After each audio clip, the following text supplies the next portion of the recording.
स्वयं में रहने का रहस्य, ब्रह्मश्री पितामह पत्री जी की बुक का।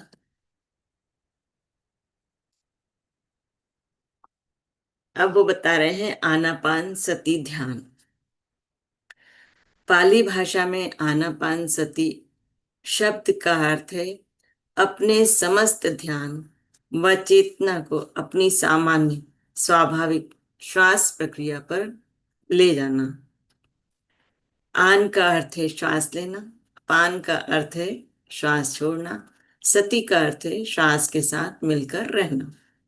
आनापान सती में हम अपने मन को सामान्य स्वाभाविक श्वास पर केंद्रित करना होता है।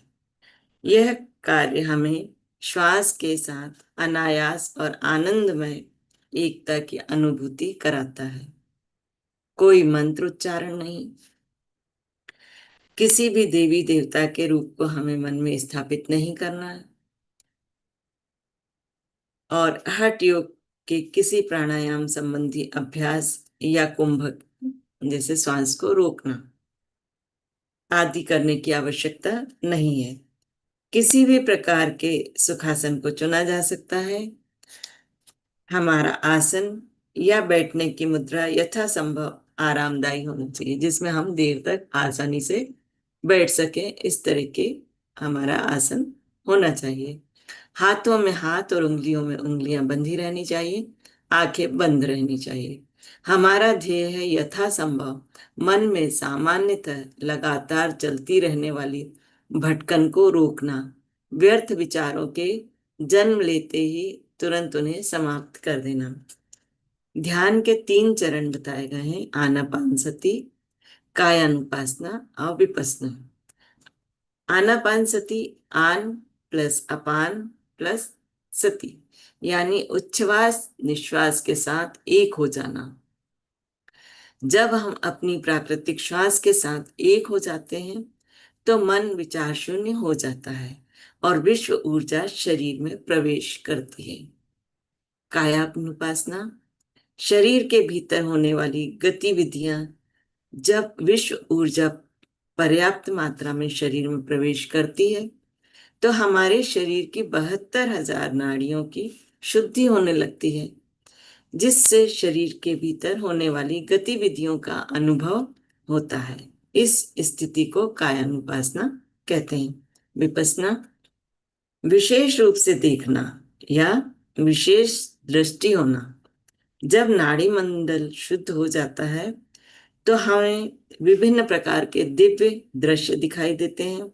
यह तीसरी आंख सचेत होने का अनुभव है। ध्यान के दौरान साधक इन तीनों चरणों से होकर गुजरता है। नाड़ी मंडल शुद्ध होने के उपरांत ही विपश्यना स्थिति में आती है। ध्यान विज्ञान के 3 सिद्धांत। अब उन्होंने यहाँ पर ध्यान विज्ञान के भी 3 सिद्धांत बताए हैं। ध्यान विज्ञान ऊर्जा का विज्ञान है। इसमें श्वास ही हमारी गुरु है। ध्यान से ही मनुष्य आत्म साक्षात्कार के मार्ग पर अग्रसर होता है। साधक जब ध्यान में ऊर्जा ग्रहण करता है तो 3 अवस्थाओं से गुजरता है। यहाँ भी 3 अवस्थाएं बताई गई हैं। प्रथम है जब हम अपने प्राकृतिक श्वास के साथ होते हैं तो मन विचार शून्य हो जाता है। द्वितीय अवस्था है जब मन विचार शून्य हो जाता है तो विश्व ऊर्जा हमारे भौतिक शरीर में प्रवेश करती है। तृतीय है जब विश्व ऊर्जा पर्याप्त मात्रा में शरीर में प्रवेश करती है तो दिव्य चक्षु और आंतरिक शक्तियां जागृत होने लगती हैं। ध्यान के दौरान होने वाली बाधाएं। ध्यान के दौरान कई बाधाएं आती हैं, उन्हीं के बारे में यहाँ पर बताया गया है। बाहरी बाधाएं, शुरू में बाहर से आने वाली आवाजें, शोर आदि से हमारा ध्यान भंग हो जाता है। शारीरिक बाधाएं, शरीर में दर्द, खुजलाहट, बेचैनी, गर्म या ठंडा लगना, सुन्न हो जाना, इस तरह का अनुभव होता है। मानसिक बाधाएं, अत्यधिक विचारों का आना, घबराहट, बेचैनी होना, नींद में चले जाना, खर्राटे आना, भय, गुस्सा, उदासी, आंखों में पानी आना आदि बाधाएं मानसिक बाधाएं। किसी भी प्रकार की बाधा हो, आपको बार बार अपना ध्यान श्वास पर लाना, मतलब किसी भी तरह की कोई भी बाधा आ रही है तब भी आपको वापस श्वासों से जुड़ जाना है। अपने भीतर होने वाली गतिविधियों में उलझना नहीं। अगर कोई भी हो रही है गतिविधि तो उसमें उलझना नहीं है, उसके बारे में सोचना नहीं है, वापस अपनी सांसों पे आ जाना है। ध्यान में होने वाले अनुभव, सर भारी होना। जब ब्रह्मरंध्र से ऊर्जा भीतर प्रवेश करती है तो कई बार शुरू में सर भारी होने लगता है, जो बाद में अपने आप ठीक हो जाता है।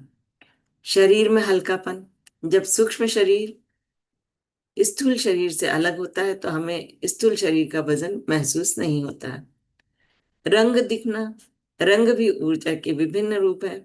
विभिन्न रंग दिखने का अर्थ है हमने ऊर्जा को ग्रहण कर लिया है।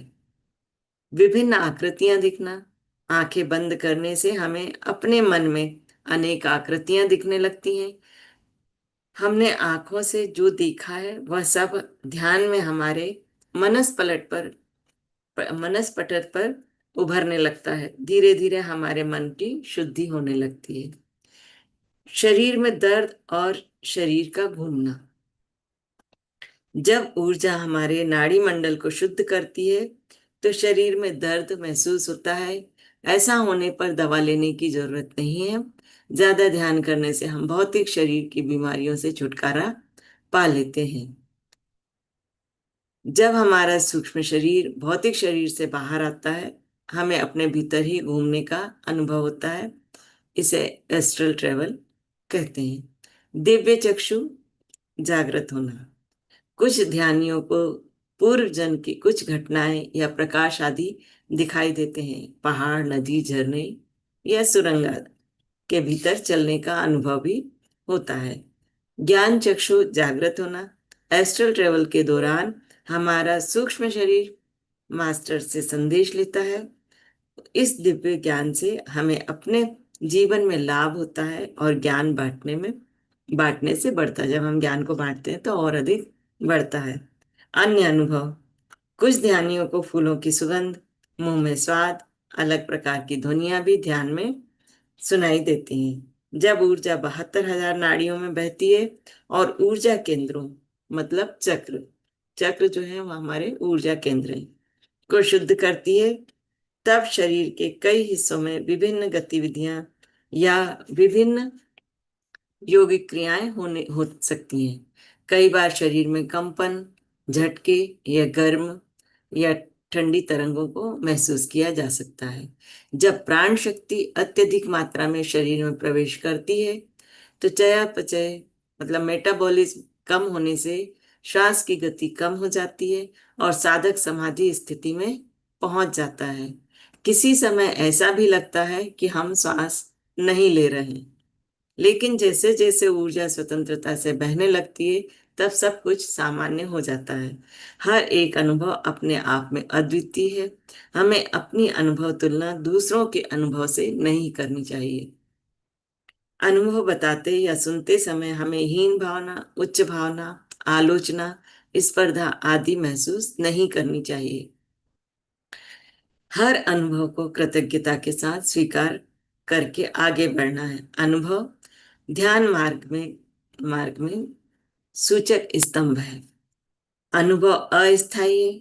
हमें इस आध्यात्मिक यात्रा के दौरान किसी भी पड़ाव पर रुकना नहीं है, मंजिल को पाना है। अतः ध्यान करते रहें, अनुभवों का आनंद लेते रहें। मतलब किसी भी ध्यान अनुभव में हमें उलझ के वहीं नहीं रुकना है, आगे बढ़ते जाना है उस अनुभव को का आनंद लेते हुए। तो ये आज का हमारा स्वाध्याय। Thank you.